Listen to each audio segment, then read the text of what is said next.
Hi, my name is Izetta Nicole Thomas, and this is a presentation on home language, the art and sociolinguistics of artist Smoky Brown. First, let's start by defining home language. A home language is defined as a language or the variety of a language that is most commonly spoken by the members of a family for everyday interactions at home, also called the family language or the language of home. Many times, this term home language is used when discussing the education of immigrants and those who do not have English as their home language. In this regard, we will be talking about a cultural home language shared by specifically Black folks and Black folks raised in the hood, a hood language, a hood home language. Could be synonymous if you call the hood your home, right? And we will be looking at how this language, this home language, shows up in the work and arts of Smoky Brown. Grammar police, white gaze, and Black English. Now, it is not uncommon for people of color, specifically Black Americans, to be judged by the way that they speak. Linguist Geneva Smitherman, who is well known for her 1977 book, Talking and Testifying, Language of Black America, describes language as a bond of solidarity. When we think of language as a bond of solidarity, it is communication that unites a people. And in Smoky Brown's work, you will see common patterns of this home language occur in several of his pieces across time, never negating another piece, never doing what some of us may know as code switching. Now, this quote comes from linguists Flora and Rosa. Sociolinguistic perspective, heritage, language learners' linguistic practices are devalued not because they fail to meet a particular linguistic standard, but because they are spoken by racialized bodies and thus heard as illegitimate by the white listening subject. This is when we get into conversations that came about, well, decades ago. But in my lifetime, I heard about this in the 90s when the term Ebonics became a phrase. Ebonics, a portmanteau for ebony phonics for Black talk, right? Right. Many people today are still judged by the way that they speak. And consequently, because of the rise of social media and how that has affected communication, people are often also judged by the way that they write, their annotated home language, spelling. You have the grammar police that goes all in on Facebook, on Instagram, Twitter, you name it, right? There's always someone with a proverbial red pen just circling and checking marks online, and not to help the writer or the speaker out, but as a judgment tool, as a qualification to say whether or not you are able to talk about this subject you are speaking about and be trusted or heard if you can't talk right, if you can't speak correctly, honey, if you cannot spell or understand where an Oxford comma goes and where it does not. Again, we will be looking at this written, but also spoken language in the art of Smoky Brown. These two pieces of art show such evidence of home language. Oftentimes, in communities of people of color, you will hear the word or the phrase Valentine's Day. Valentine's Day, not Valentine, Valentine's, right? Here in this piece on the left by Smoky Brown, you will see exactly that. You will see Happy Valentine's, just the way it is typically spoken. Now, if you get into Talking and Testifying by Geneva Smitherman or Other People's Children by Lisa Delpit, both of those linguists, although both have differing views on language and communication amongst Black folks and in schools, both of them will actually break down why pronunciations of certain words and phrases are the way that they are and why they are so consistent, especially amongst Black folks. Across the nation, you will hear and see Valentine's Day instead of Valentine's Day.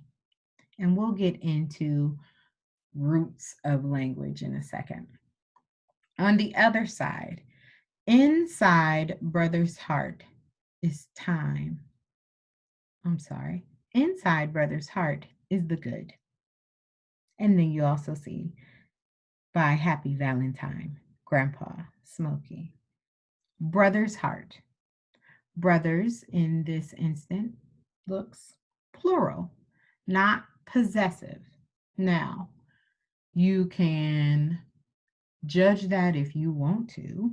You can break it down and make all kinds of hyperboles as to why it exists written the way that it is, or you can accept that it's written the way it's spoken. People don't speak with apostrophes, right? And when art is in motion and when art is in the heart and the soul and for the people, there are times when those edits just do not make it. And we'll talk about verbal language versus written language and how one is a craft and to be edited, and the other is simply for the people and the sharing of a thought, a word, or a gesture. What about your friends? Another quote from Geneva Smitherman. Regarding the pronunciation system, I mentioned my very own experience with the TH sound and the post-vocalic R deletion.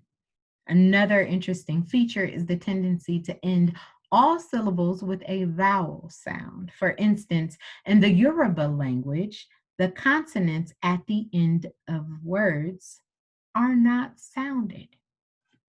I will state that again.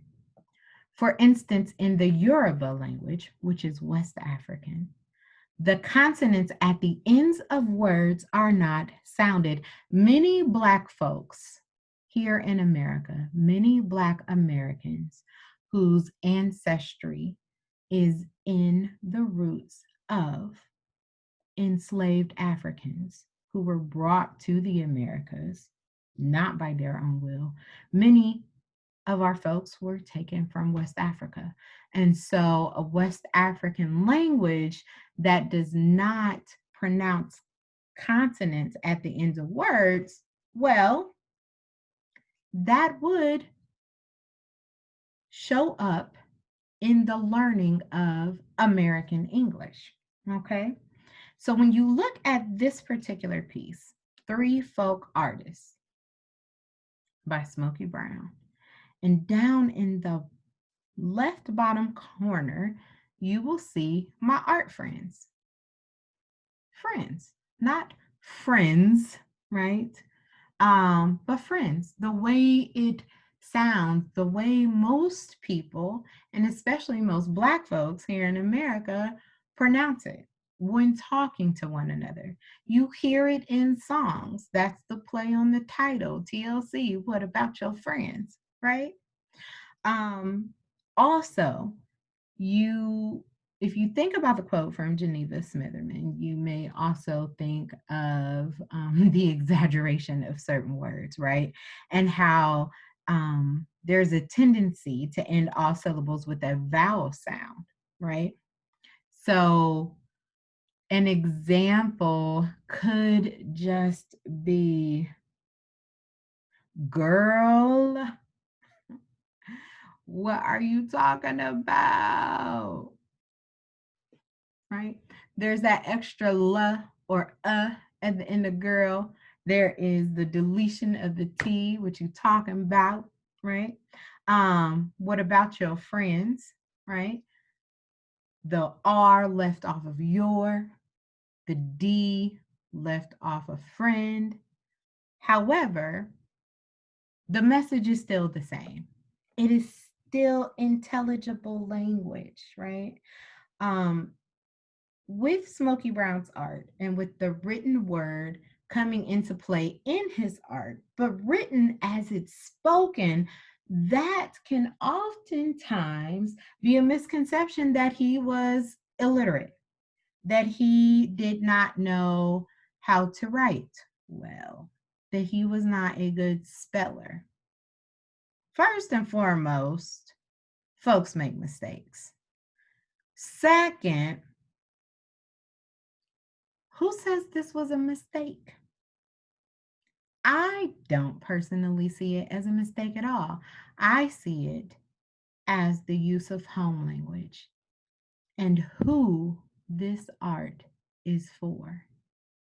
Is Smoky Brown's art, did he create it to be consumed by the mainstream, i.e., white folks and white academics and white art scholars?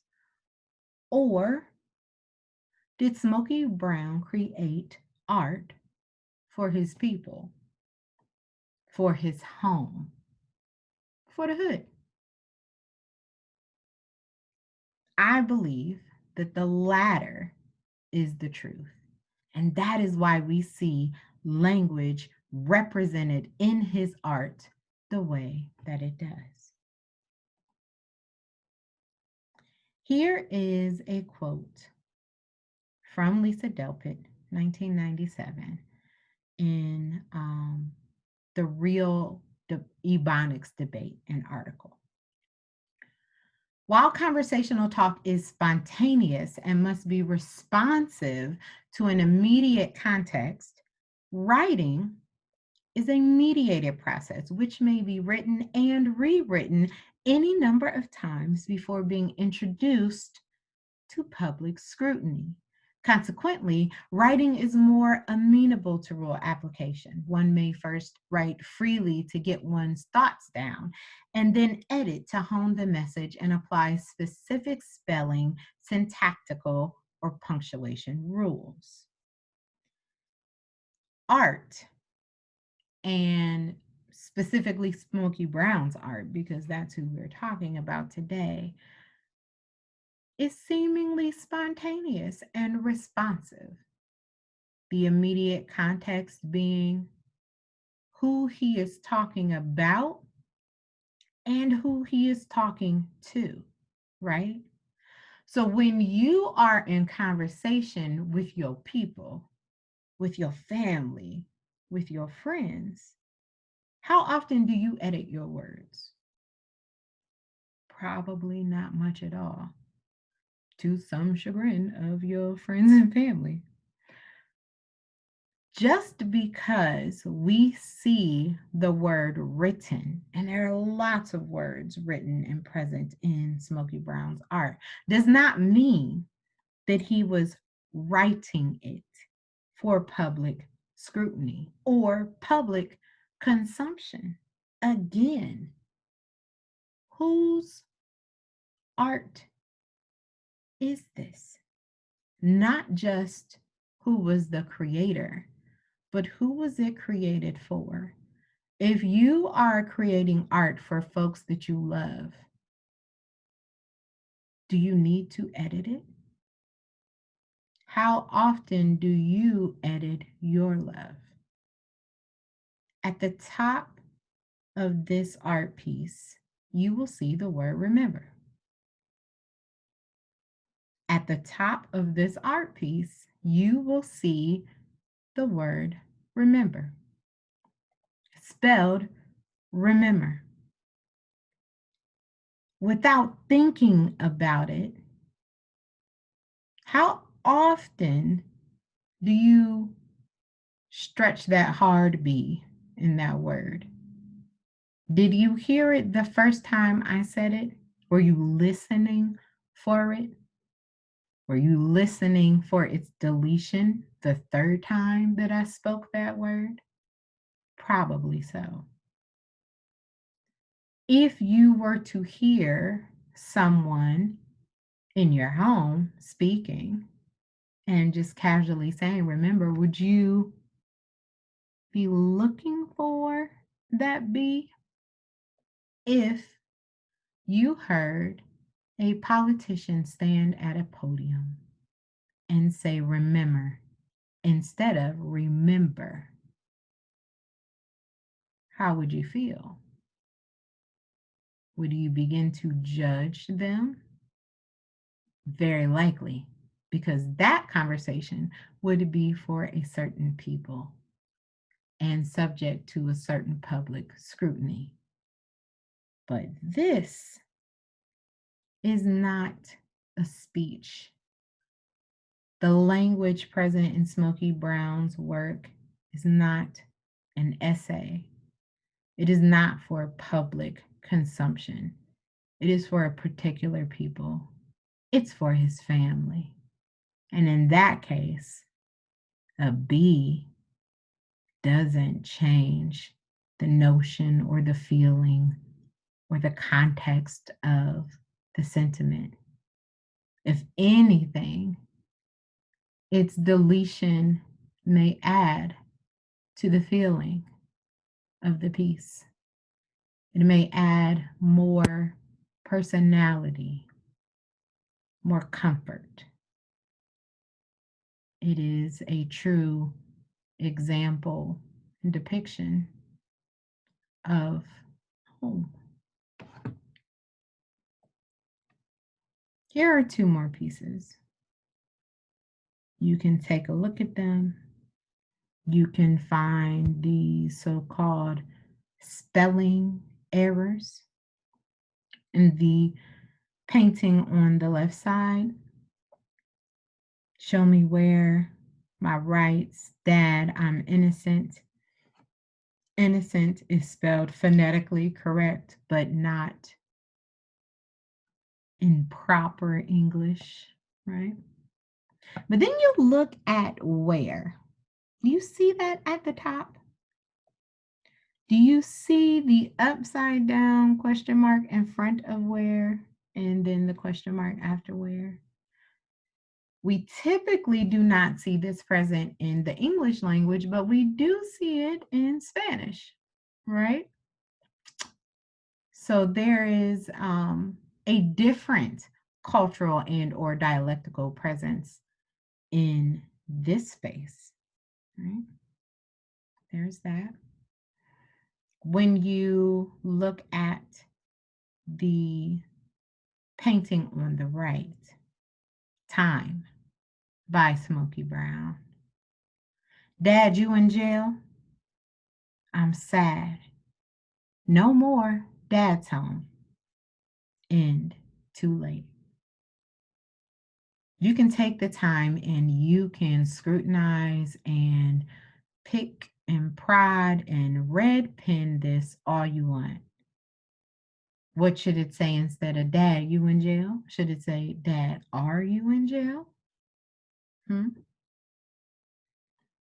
No more, Dad's home. Dad has an apostrophe S. It's possessive. Was that intentional? Was it a mistake?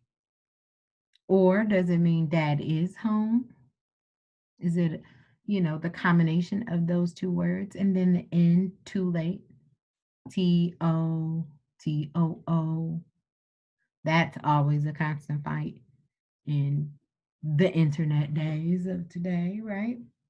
And has been for some time. But again, is the message of the piece lost because of a perceived spelling error? No. And if you are the person to dwell on a spelling error or grammatical error so long and hard that you have lost the sentiment of this piece, is this for you? Quite possibly not. Reading, writing, and art. Here is another quote from Lisa Delpit. Most teachers are particularly concerned about how speaking Ebonics might affect learning to read. There's little evidence that speaking another mutually intelligible language form per se negatively affects one's ability to learn to read. For commonsensical proof, one need only reflect on non-standard speaking. For commonsensical proof, one need only reflect on non-standard English-speaking Africans who, though enslaved, not only taught themselves to read English, but did so under threat of severe punishment or death. So now we go back to what Geneva Smitherman pointed out with the Yoruba language and the words that often did not end in consonants but in vowels, right? When you take a people who spoke many, many different languages and you bring them, not of their own free will, to a new land where there is a new language that is spoken that they do not know, and they are forced to survive. They are forced to learn how to communicate, not only with the enslavers, but also with one another, because they may or may not speak the same languages. What a dynamic, amazing, genius, and resourceful folk, right? A folk who created an entirely new language here in America. Not quite the King's English, not quite the English of their slavers, but an English that could be used to communicate amongst one another, sharing information, details, conversations that the slavers may or may not understand, and also developing a language to use with the slavers, one that they do understand. I hope you're picking up what I'm putting down. Home language is for that community of people. Black folks, Ebonics, Black talk, Black American English, African American vernacular English ain't a language for everybody, but it is one that we created to survive and to sustain our livelihood and also our culture, the African culture, the culture of a motherland that we were stripped from, and to standard King English speakers, this may look and sound like we don't know what we're talking about. Like we're unintelligent, right? Because language has been racialized. Language has been used to justify respectability politics and the concerning behaviors that come from those politics, right? This painting here of Smoky Brown's friend and amazing famous artist Elijah Pierce, who's a wood carver, right? I don't know who this was created for, but many are quick to point out that wood carver is misspelled in this piece. So what? Right? Does it take away from the sentiment of the art? Does it take away from your knowledge of who Elijah Pierce is? You may see other paintings by Smoky Brown of Elijah Pierce who have his name spelled differently. Eliza instead of Elijah. Where does that come from? Does that come from just a general misspelling or misunderstanding of how his name is written? Or does it come from how you speak to your friend? What you call him, who you call him when?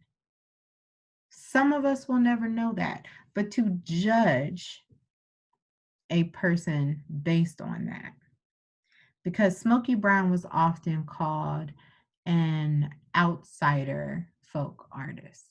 An outsider artists are artists who have been deemed as non-classically trained or self-taught, oftentimes just spontaneous in their work, unsophisticated, many described as being erratic or unstable. Smoky Brown was a highly intelligent man. He studied for 3 years at Wilberforce University, and while he may not have finished his coursework there and earned a degree, does that make him any less intelligent than those who got that paper? Many of us know plenty of folks with plenty of paper who ain't got no sense. This photo, this work of art by Smoky Brown, Learn Baby Learn. Many different words here. Many words from the Nguzo Saba, which a lot of Black folks may recognize from the 7 principles of Kwanzaa, right? And this seems to depict the African Development Center. Development is missing a letter, missing a vowel. Doesn't matter, right? However, if you look at every single 7 principles of the Nguzo Saba, none of them are spelled incorrectly. Not a single one. So again, home language. Who was he speaking to? Who is the message for? Did it matter that development was not spelled correctly? You still know what an African Development Center is, but it would have mattered, quite possibly, if Imani had a letter missing, because that would change the sentiment, that would change the meaning, that would change the spirit of the word, which in turn changes the spirit and the feeling of the piece of artwork, and could consequently change who the work is for.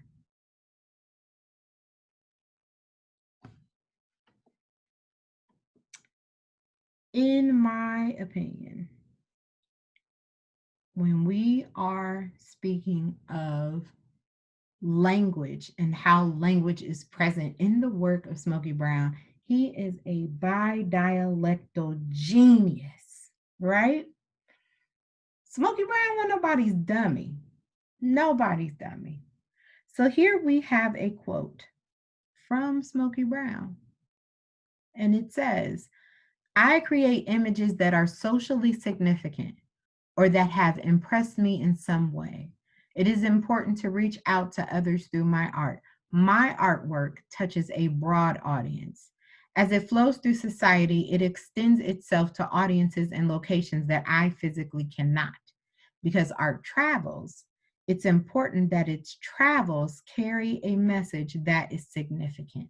What is significant in this quote and comparing it to the language that is present in his works, you can see who he's talking to when. This quote, this piece of information that very likely was shared verbally in an interview was for a broad mainstream consumption. Well thought out, able to be picked over. It's for the folks who do the picking to let you know that he ain't no dummy. And then you take this verbal language and you put it next to pieces like this and pieces like this, right? Somebody out there would not believe that the person who misspelled innocent, that the person that didn't know to put TOO for too late, right? The person who wrote a quote, Dad, you in jail instead of Dad, are you in jail? Is the person who said this. Now, why is that? Sociolinguistics. Racially profiling folks based on the way that they speak. We can call it code switching here if we want to, or we can call it being bidialectal, being bilingual. I can speak the King's English, but that may not be my home language. I speak my home language to my people. I speak this when I need to get a message to the folks who are not going to hear me any other way. But at the end of the day, I'm still going to do what I do for my people the way my people need it done.